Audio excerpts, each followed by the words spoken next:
Good morning, good afternoon, good evening, wherever you are. I am Dr. Lynn Smith. Thank you for joining me on this Wednesday segment of Leading Through Prayer. I know it will be a blessing for you. Our lives have shifted drastically. For some, you may find yourself with extra time. Yet, for others of you, you're now providing leadership for your children who are at home out of school. Whatever state you find yourself in, I want to encourage you to ramp up your prayer time and your relationship with God. I would like to offer you 7 practices that will assist you in ramping up your prayer time.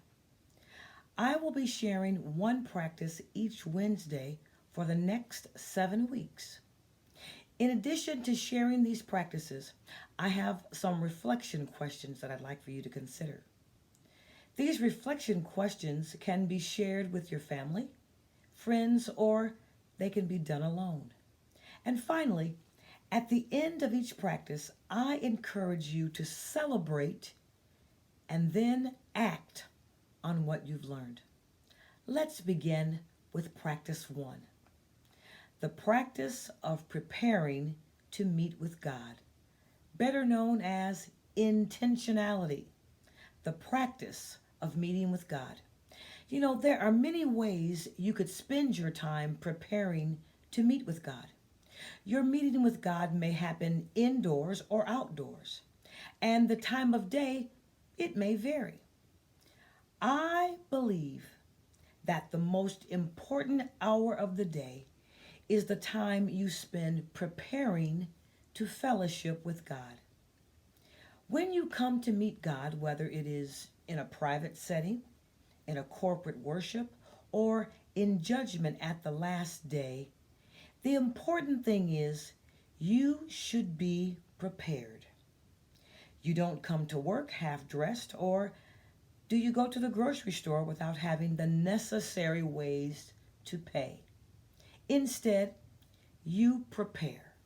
So let's go with the practice of preparing to meet with God. The Bible says, "The plans of the diligent lead surely to plenty, but those of everyone who is hasty surely to poverty." That's Proverbs 21:5. How do I prepare to meet with God? To begin, you must decide how, when, and where you will meet with God. Is there a specific place you commune with God? Perhaps in the car, in a closet, a chair, or outdoors? Identify that place. Then you must make a concerted effort to let God know that this time, this space is just for you, God.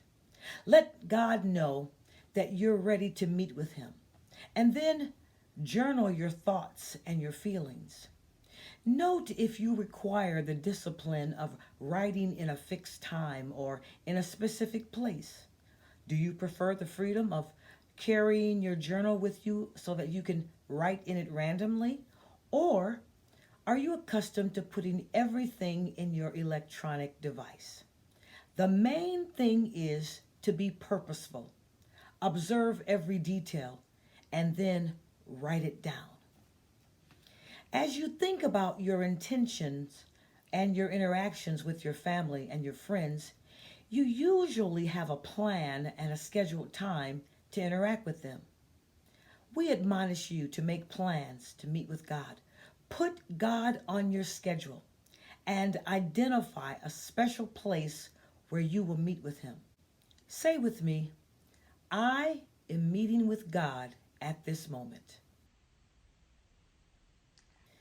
The question is often asked, how much time should I schedule for prayer each day? We encourage you to schedule at least 20 minutes per day. This is about 2% of the waking hours in your day. While there's no magic number, the goal is to build a relationship and then write about the details of your relationship in your journal. When you do that with your whole heart, you will find that 20 minutes is not nearly enough. what are the benefits? What does God do for those who plan for him?